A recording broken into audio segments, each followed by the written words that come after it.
Merci Yannick. Bonjour tout le monde. Écoutez, je suis très content d'être ici, très content aussi de voir tous les visages que je connais autour de la table. Je suis à moitié en famille, il y a beaucoup de monde avec qui je suis habitué de collaborer. Et puis, dans le fond, aujourd'hui, moi, je vais vous présenter la long shot, un peu une partie de la long shot dont Annick vous a parlé dans sa présentation. Mais avant, pour ceux qui peut-être qui connaissent moins le Conseil de l'environnement, juste rapidement, le Conseil de l'environnement, bon, c'est un organisme environnemental qui couvre le Bas-Saint-Laurent administratif. On a été beaucoup historiquement actifs sur des dossiers reliés à la forêt, à la biodiversité, à l'agriculture.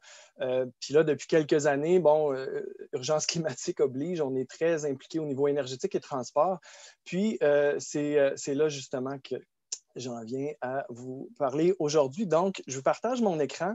La présentation s'intitule Déployer la mobilité durable au Bas-Saint-Laurent par le transport collectif, l'électrification et l'autopartage. Dans le fond, je vais vous présenter les grandes lignes de notre projet Mobilité et territoire qu'on mène actuellement au Conseil de l'environnement.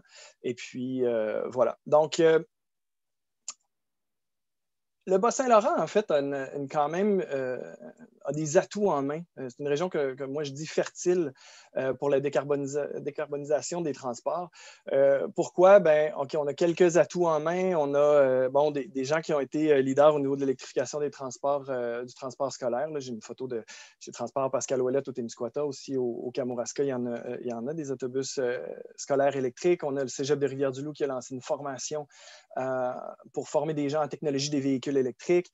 On avait des plans de transport qui avaient été demandés par les décideurs régionaux. Puis nous, au Conseil de l'environnement, on a fait un plan d'action régional pour la réduction de notre dépendance au pétrole. Donc, tous ces éléments-là, ensemble, faisaient qu'il y avait quand même un bon terreau pour travailler sur le transport collectif de façon générale. Puis dans ma mise en contexte, une chose, je reviens souvent là-dessus, il y en a qui doivent être tannés de me voir présenter cette diapo-là, mais on a fait un diagnostic énergétique régional dans le cadre de la démarche par notre propre énergie.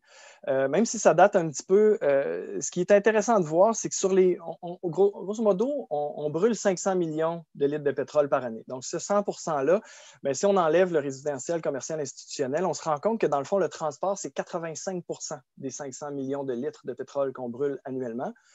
Puis là, si on enlève l'aérien, maritime, ferroviaire, mais c'est 75 % du transport routier. Puis là, vous allez me dire, le transport de marchandises. Oui, mais le transport de marchandises, c'est une dizaine de pourcents.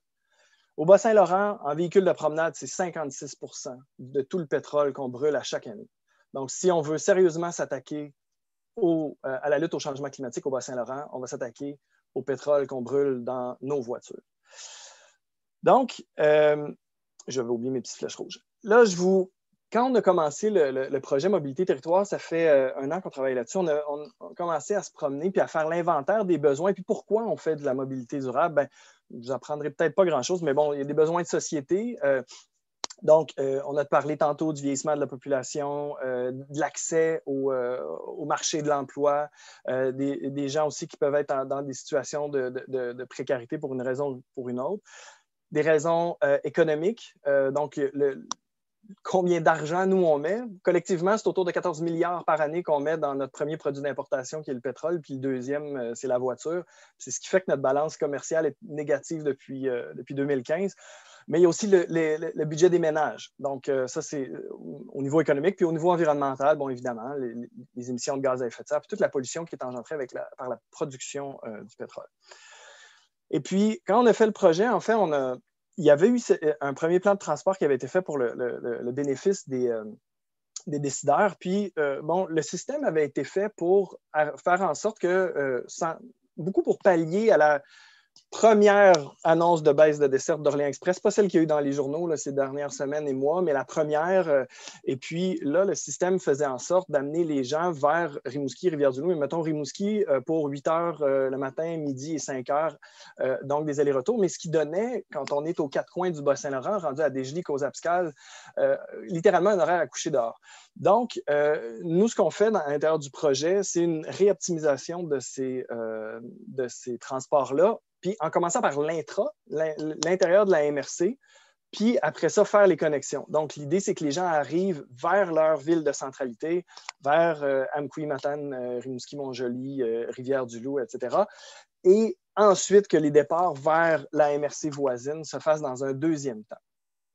Donc, c'était vraiment ça le besoin. Donc, l'idée, ben, c'est cette long shot-là. Puis je vous le présente, je sais bien qu'aujourd'hui, bon, vous êtes employeur, donc vous êtes là à titre d'employé ou d'employeur. Donc, ce qu'on travaille à faire, c'est de déployer cette mobilité durable-là. Donc, c'est peut-être la long shot que vous attendez. Vous allez peut-être pouvoir mieux la voir venir avec ma présentation. Mais l'idée, c'est qu'on déploie la mobilité durable. Et il y a 3 volets au projet. Le premier, c'est l'optimisation des trajets horaires. C'est beaucoup de ça dont je vais vous parler, mais aussi, il y a une partie de l'électrification et l'autopartage, le deuxième. Puis, le troisième volet, c'est tout un volet d'accompagnement dans les différentes démarches. Et André, dans le fond, tu en as un peu parlé, là, à quel point ça peut être complexe au niveau légal et gouvernance. Là. Fait que aussi, on joue un rôle là-dedans. Au Bas-Saint-Laurent, qu'est-ce qu'on a? Bien, actuellement, il y a 9 réseaux de transport collectif, puis je prends le temps de vous les nommer parce qu'ils sont méconnus. Donc, si je pars de l'ouest vers l'est, au Kamouraska, on a Transat, dans le Témiscouata, on a Roulami et on a Vazy dans le coin de Rivière-du-Loup.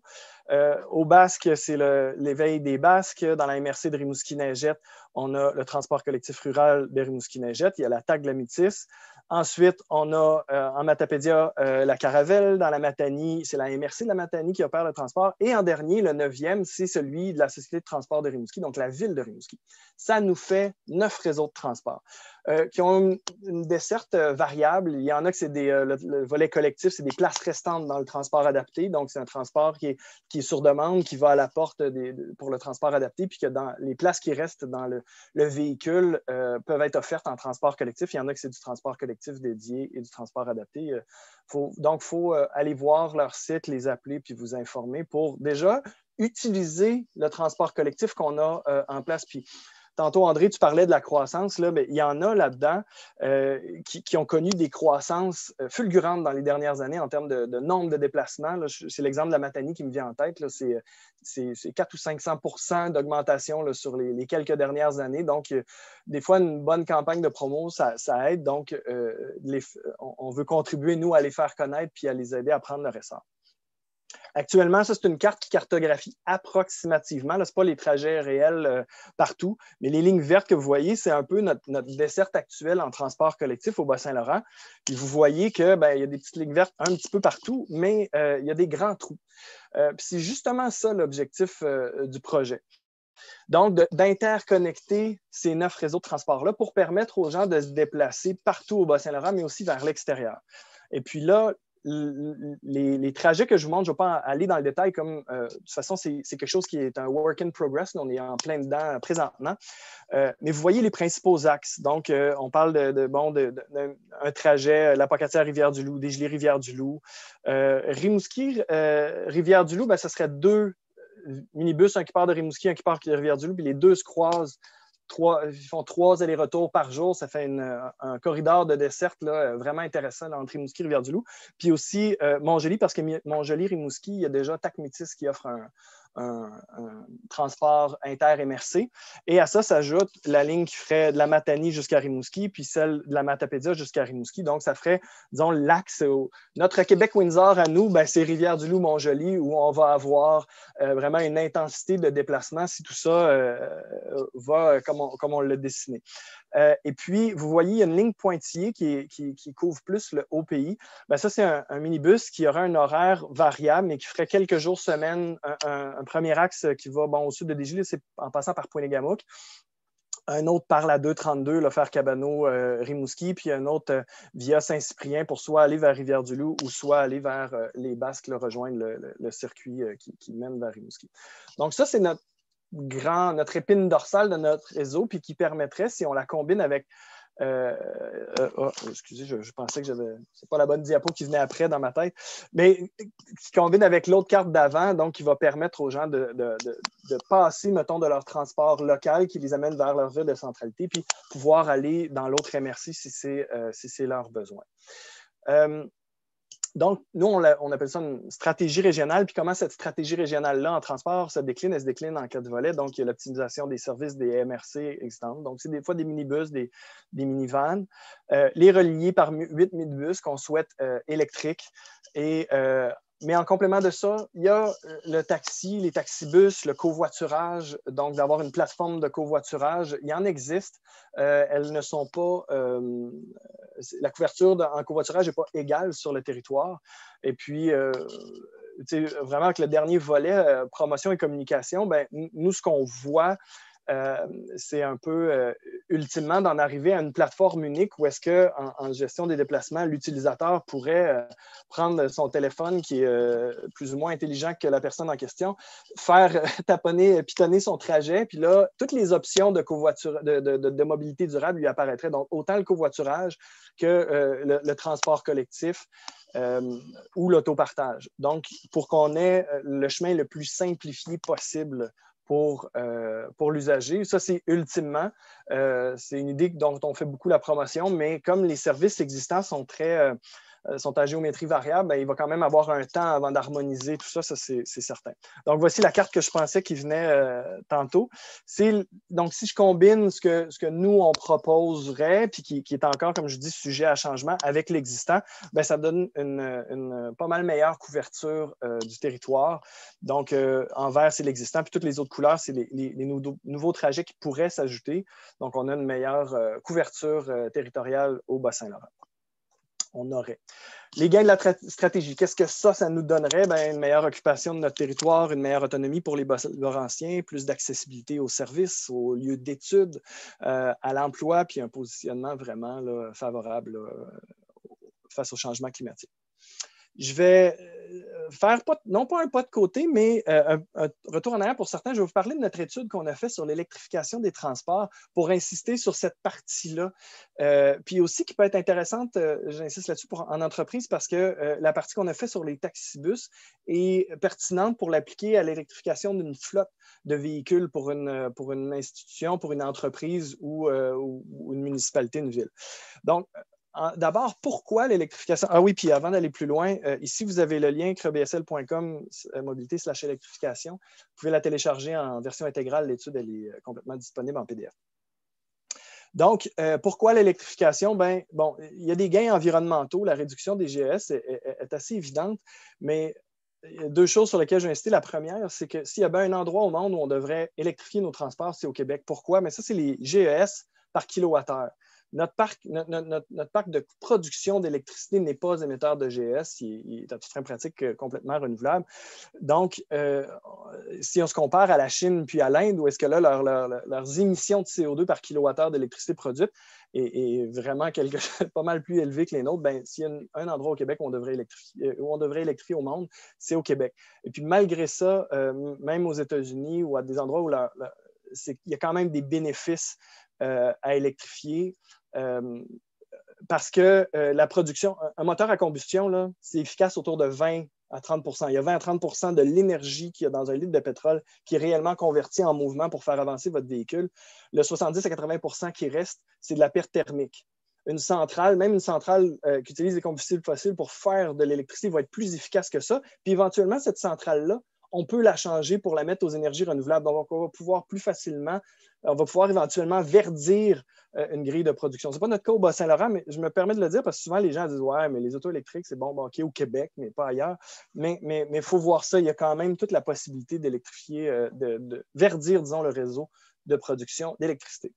L'autre gain pour l'électrification, ça, c'est une analyse de cycle de vie sur la production des véhicules électriques. Puis, les analyses de cycle de vie marchent par groupe d'indicateurs, puis les indicateurs de santé humaine, santé des écosystèmes, changement climatique et ressources fossiles montrent que la voiture électrique a 29, 58, 65 ou 65 % moins d'impact sur chacun de ces indicateurs-là que son équivalent conventionnel, donc à essence. Le seul groupe d'indicateurs pour lequel la voiture à combustion a moins d'impact, c'est celui qui s'appelle l'épuisement des ressources minérales. Les gens pensent souvent que c'est la batterie. Ben non, la batterie, c'est la partie en rouge. C'est beaucoup l'aluminium dans la carrosserie parce que finalement, comme l'indicateur dit, c'est l'épuisement de nos ressources naturelles. Ben, c'est que nos réserves de fer et d'acier mondiales sont plus grandes que nos réserves de bauxite qui servent à faire de l'aluminium. Puis comme nos voitures sont faites avec de l'aluminium neuf, donc on épuiserait à faire des voitures électriques plus rapidement nos réserves d'aluminium que nos réserves pour faire des voitures en acier. Maintenant, l'aluminium est recyclable à l'infini, donc on peut, si on arrivait avec des voitures éventuellement avec de l'aluminium recyclé, ben, ce graphique-là changerait. Puis sur les batteries, on a ici au Québec un consortium qui travaille sur le recyclage à au-dessus de 90 % de nos batteries. Donc là, on est en train de produire la première génération de batteries. Mais une fois on aura une boucle fermée en économie circulaire de batteries qu'on est capable de recycler, bien ça aussi, ça va changer grandement ce portrait-là. Dans notre étude, on a fait une comparaison d'un minibus à essence à un minibus électrique. Le minibus électrique, le modèle, c'était celui de Lyon. L'électrique, c'est ce que vous êtes habitué de voir, ce que vous avez vu sur les photos, là, les véhicules là, minibus comme celui de Citébus à Rimouski ou ceux Vosy aussi ou d'autres en ont au Bas-Saint-Laurent. Puis malgré que le coût d'achat soit 3 fois plus élevé pour le véhicule électrique, à cause des coûts d'entretien et d'énergie, donc d'essence, on est donc autour de, mettons, un trajet moyen, là, 800 000 $ pour opérer ce véhicule-là sur une durée de 10 ans, alors que ça coûterait 500 000 sans subvention pour le véhicule électrique. Et les subventions n'existaient pas au moment de l'étude, elles existent maintenant. Il y a 100 000 $ qu'on peut retrancher, donc on est à moitié prix, grosso modo, actuellement, sur un horizon de 10 ans. Et puis, on a été conservateur, on a fait comme si l'autobus à essence durait 10 ans, ce qui est faux. Celui électrique a été conçu pour durer 10 ans, mais ceux à essence, au bout de 5 à 7 ans, ils sont remplacés. C'est des véhicules, dans ce cas de celui qui est à l'écran, qui a l'opportunité d'avoir l'accessibilité universelle. C'est un véhicule à plancher bas avec une rampe qui se déploie en quelques secondes. Donc, tu n'es pas obligé d'avoir un transport adapté et un transport collectif un à côté de l'autre. Tu as celui-là qui a une accessibilité universelle, qui est un gros avantage, surtout qu'on ne peut pas se payer un NEC plus ultra de réseau de transport collectif au Bas-Saint-Laurent, donc aussi bien optimiser puis intégrer nos réseaux. On a regardé aussi au niveau des taxibus, les voitures. Donc, une voiture de taxi qui est soit à essence, hybride, rechargeable ou entièrement électrique. C'est un peu le même scénario. Ça coûte plus cher. Puis, les gens ont tendance à croire que le véhicule hybride rechargeable est une bonne solution de transition, mais vous voyez que les économies sont moins grandes. C'est 40 % environ moins cher le véhicule électrique par rapport au véhicule à essence. Puis, l'hybride rechargeable se retrouve à être un peu à mi-chemin parce qu'il faut payer l'entretien. Ce qui coûte cher, c'est l'entretien de la mécanique qui baigne dans l'huile, la mécanique du moteur à combustion, et puis l'essence aussi qu'on a quand même à mettre dedans. Donc, finalement, ça se retrouve à être, même si c'est moins épeurant comme changement technologique, c'est moins attrayant d'un point de vue financier. Et puis, bon, donc nous, comment on le travaille au niveau du projet? Là, je reviens sur les transports collectifs, là, le projet Mobilité Territoire, c'est qu'on inclut les temps de recharge dans la construction des trajets et horaires pour maintenir la possibilité d'électrifier ce réseau-là. Ce n'est pas une décision qui appartient au Conseil de l'environnement, on en fait la promotion, mais c'est les décideurs régionaux qui auront à la prendre.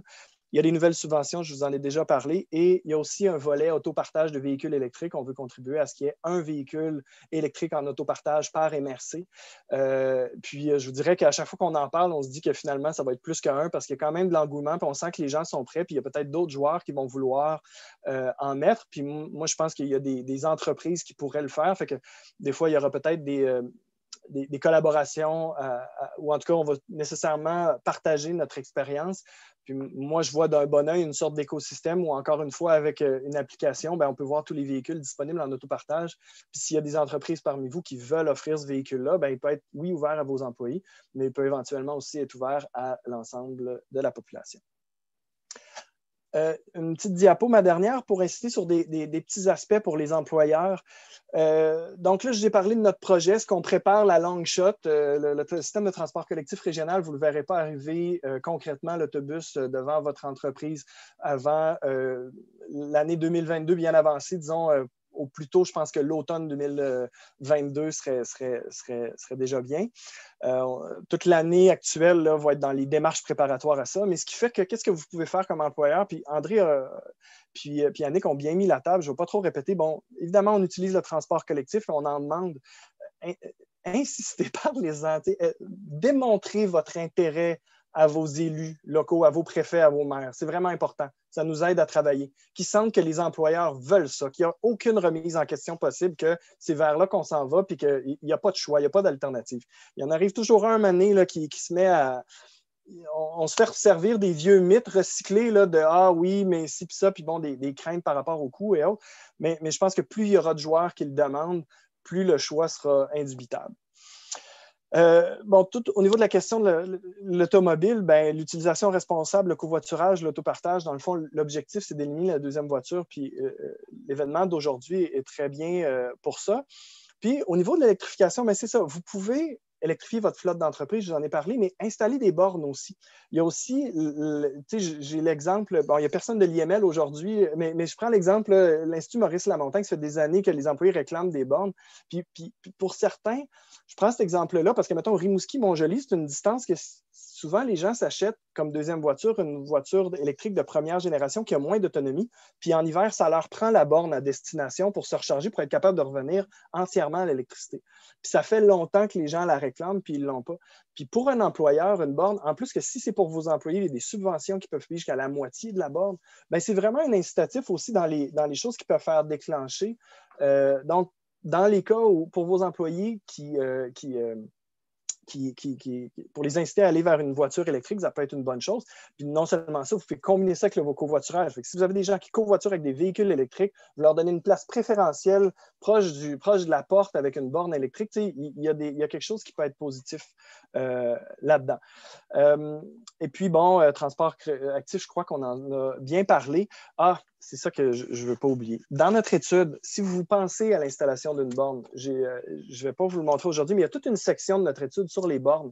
Puis, il y a même un graphique avec une page qui dit c'est quoi les questions que vous devriez vous poser si vous voulez installer un réseau de bornes, puis une sorte de petit schéma qui vous montre un peu la démarche logique. Donc, si comme employeur, vous pensez à mettre des bornes chez vous, allez voir notre étude, c'est la section 6. Ça peut vous guider dans les étapes là-dessus. Marchandises, André en a parlé. Si vous avez une politique d'achat pour réduire la distance, là, je sais qu'on sort de la mobilité durable des personnes, mais une politique d'achat pour vous approvisionner dans un rayon plus court peut faire plus de circuits courts, induire moins de transport de marchandises, réparer au lieu de remplacer, travailler donc à des circuits courts en économie circulaire. L'électrification, ça se peut aussi au niveau des camions de livraison. Votre flotte de véhicules, il y a beaucoup de voitures de livraison qui peuvent être électrifiées. Donc, il y a là aussi des belles possibilités pour vous. André en a parlé, l'intermodalité, mettre des conteneurs sur le train ou sur des bateaux. On a à faire ça comme région, on est bien placé, André l'a bien dit. Puis les biocarburants régionaux, on parle de biomasse forestière urbaine, agricole, il y a beaucoup de recherche et développement. Tout le monde pense à la SEMER quand je dis ça. Je sais que c'est pas... il y a eu certains défis au niveau de la SEMER, mais il y en a d'autres aussi, des projets. Et puis, ces projets-là arriveront à maturité. Et puis, je pense que ça peut être aussi une belle possibilité parce qu'il y a des niches, des types de transports qui se prêtent moins à l'électrification, qui seront mieux desservis par des biocarburants. Donc, je crois que là, il y aura peut-être une belle piste. Donc, voilà, ça fait le tour pour ma présentation. Vous avez mes coordonnées ici. Puis, si vous avez des questions, ça me fera plaisir d'y répondre. Super, un gros merci, Patrick. C'est vraiment un projet inspirant. Je suis contente que tu aies accepté de venir présenter ce projet-là. Oui, pour la partie plus longue shot, justement, puis de voir aussi qu'il y a beaucoup d'efforts, puis que les gens y croient pour faire avancer ce projet-là. Ça ne se fait pas tout seul, évidemment. Le CRE joue un rôle hyper important, mais je sais que vous avez beaucoup travaillé aussi à arrimer un paquet de monde à ça. Oui. Je ne sais pas si vous avez des questions. C'est sûr que moi, j'en ai quelques-unes. Je vais vous laisser la tribune, évidemment, si jamais vous êtes trop timide, je me gâterai. Mais si parmi vous, vous avez des questions, n'hésitez pas à lever votre main. Oui, Étienne Lévesque, la parole est à toi. Moi, j'aurais voulu la diapositive des gains là, au niveau de connecter les 9 transports. Là, on dirait que j'aurais voulu prendre des petites notes là-dessus, là, juste les réénumérer encore, là, les gains après la connexion des 9 réseaux de transport. Oui, ce ne sera pas long, j'y reviens. Oui, Patrick, juste, excuse-moi de te couper, juste pour dire qu'on va pouvoir vous partager les présentations. Fait que si tu veux revoir la slide, évidemment, ça va être disponible. On va vous envoyer ça après sans problème. Ouais, excuse-moi, Patrick, je te laisse. Si tu as des questions là-dessus, Étienne, vas-y. Là. C'était vraiment juste de les retourner. Moi, j'aime bien prendre des notes. Là. Nous, on est avec le TAC de la Métis. Je suis avec Jean-Nicolas, là, notre chargé de projet. OK. Vraiment, salut, on est directement dans l'engouement, l'électrification. Nous, on a fait une planification stratégique. Puis le point que j'ai noté très fort, c'est parler à vos élus, là, les entreprises. Quand eux entendent ça, qu'il y a un besoin, ça nous donne des sommes, ça nous donne des sous, ça nous donne du carburant, mais oui, puis de la volonté politique, puis moins de doute politique, je dirais. les entreprises parlent directement au Oui, ça a un poids considérable. Voilà. Je vais juste appuyer là-dessus. Merci. Très belle présentation. La motivation est bien présente. Ah, super. Merci. Merci, Étienne, pour ta question. Mathieu, je te laisse la parole. Bonjour, Patrick. Salut, Mathieu. Je voulais savoir, tu parlais des 9 transporteurs régionaux.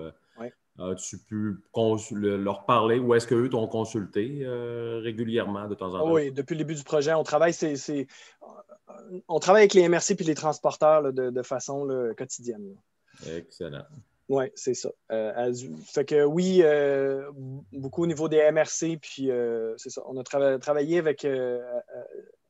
avec l'ensemble d'entre eux, puis au niveau de Rimouski, comme ils étaient dans leur réflexion, parce que j'imagine que c'est peut-être un peu là que tu me poses la question, là, au niveau de Rimouski, vu qu'ils étaient eux autres dans une réflexion interne à eux, on a eu un peu moins d'échanges, je te dirais.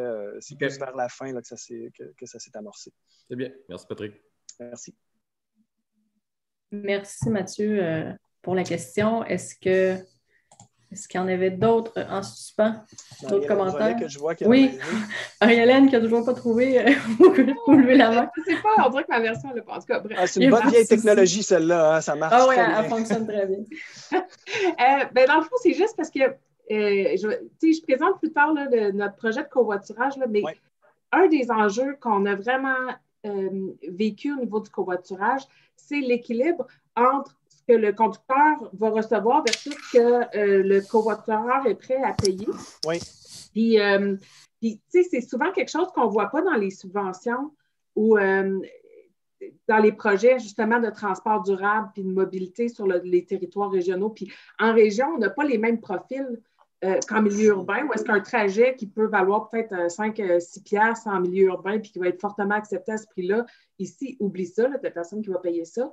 Fait que peut-être, je ne sais pas, est-ce que vous avez déjà réfléchi à venir trouver une façon de supporter cette balance-là des coûts pour pouvoir donner un peu plus aux conducteurs pour qu'ils acceptent de se déplacer versus ce que le passager va payer pour pouvoir couvrir une zone plus rurale et reculée? Non, franchement, on ne s'est pas penché là-dessus. On est plus au niveau de l'offre et de la couverture territoriale. Je me demande si Annick ou André n'ont pas des éléments de réponse là-dessus. Ils seraient peut-être mieux placés que moi, mais c'est une excellente question, Marie-Hélène. Je suis content que tu me la poses parce que là, maintenant, elle va être sur mon radar, puis on en parlera peut-être. Puis je n'ai pas regardé ça, mettons, dans les plateformes qui existent actuellement au Bas-Saint-Laurent, c'est quoi les montants de transjugés? Je sais que Rimouski en héberge une sur son site. La Matanie, on utilise une plateforme qui avait été développée pour l'ensemble des MRC du Bas-Saint-Laurent, mais qui est actuellement juste utilisée par la MRC de la Matanie. Puis peut-être là que tu pourrais aussi avoir des exemples régionaux. Là. En tout cas, moi, c'est les deux pistes que j'aurais, mais sinon, je passe la POC à André. Il a l'air d'être prêt à répondre. Oui, j'ai fini de manger, là, c'est que je peux partir de ma caméra. Ceci dit, en fait, c'est complexe, ça aussi, mais j'ai quand même une bonne partie de la réponse dans le sens que au Québec, si tu veux faire de l'argent avec du transport, ça te prend un permis. C'est que si tu n'as pas de permis, tu n'as pas le droit de faire là. Ouais. Je ne te parle pas de faire de l'argent, en fait. Parce que dans le fond, dans la politique de covoiturage, si ton montant te permet de couvrir tes coûts des dépenses de déplacement. Tout à fait. Dans ces coûts-là, tu as les coûts d'assurance, d'usure de la voiture, etc. Sauf qu'en région, ce que le monde sont prêts à payer, puis tu sais, nous, on l'a vu avec ce qu'on a fait comme sondage, puis notre projet pilote, puis notre phase 1 de covoiturage CPT, c'est que ce que le monde sont prêts à payer, alors qu'on est dépendant, puis qu'on a une culture de dépendance en région, versus ce que ça prend juste pour faire le levier pour que le conducteur soit prêt à se mobiliser, puis à se déplacer, puis à faire un détour sur son trajet, et que ça reste dans la norme de couvrir les coûts, il y a un gap. Et ce gap-là, il est rarement envisagé dans les subventions, dans les projets, pour aller juste comme solution, pour aller couvrir un peu plus de territoire en région. Tu es de quel organisme pour me situer? Moi, je travaille chez Premier Tech. OK, c'est bon. Excellent. Rien que pour dire, le covoiturage, là, théoriquement, c'est de répartir les frais. C'est que la personne, si Elle ne fait pas un trajet normal, c'est pas du covoiturage qu'elle fait, c'est du transport, selon la loi. Si tu fais du covoiturage, si tu regardes le Conseil du Trésor, techniquement, ils prennent c'est à peu près du 43 cents le kilomètre, là, si on veut. Puis tu peux aller sur les sites de CA Québec, ils vont te le dire à peu près comment est-ce que ça coûte de se déplacer. Mais le 43 cents le kilomètre, tu ne fais pas d'argent, tu payes les frais, les directs et indirects qui sont touchés avec ça. Ce qui fait que si tu fais du covoiturage à 2 personnes, bien, théoriquement, tu pourrais charger 22 cents le kilomètre aux passagers. Parce que théoriquement, tu te déplaces déjà. C'est que la moitié, tu splits le bill en 2, bien, ça fait. J'ai cassé mon français, là, mais c'est pas grave. Si vous ne comprenez pas, je peux vous le dire en français, mais il faut le splitter en 2 ou en 3 ou en 4 pour arriver. C'est que si tu 4 personnes, théoriquement, tu devrais charger 11 cents le kilomètre par personne. Est-ce que le monde est prêt à payer ça? Là, ça, c'est autre chose. Mais, tu sais, le problème qu'il y a avec le covoiturage, c'est qu'il y a du covoiturage réel, puis il y a du covoiturage qui est du transport collectif déguisé. Tu sais, il y a quelqu'un qui s'est fait pogner, là, qui louait un 15 passagers, qui faisait Québec-Montréal 3 fois par jour en covoiturage. Des exceptions comme ça, là, c'est sûr qu'il va toujours en avoir. Mais moi, je vous parle d'une réalité où est-ce que quand on part, mais tu sais, en ville, en région, les gens, ils ont leur trajet. Nous autres, tu sais, sur la map, tu regardes ça, tu dis, OK, ben passer par Saint-Ludger, par le pont, ben pour moi, c'est un détour, mais quand tu regardes sa map, c'est pas un détour. Puis, ben, tu sais, juste faire cet effort-là de passer par ce chemin-là, tu sais, c'est pour l'encourager. En tout cas, mais bref, je ne veux pas faire tergiverser le débat, là. Peut-être dans la table ronde aussi, tantôt, ça sera une bonne occasion pour avoir cette discussion-là dans l'atelier.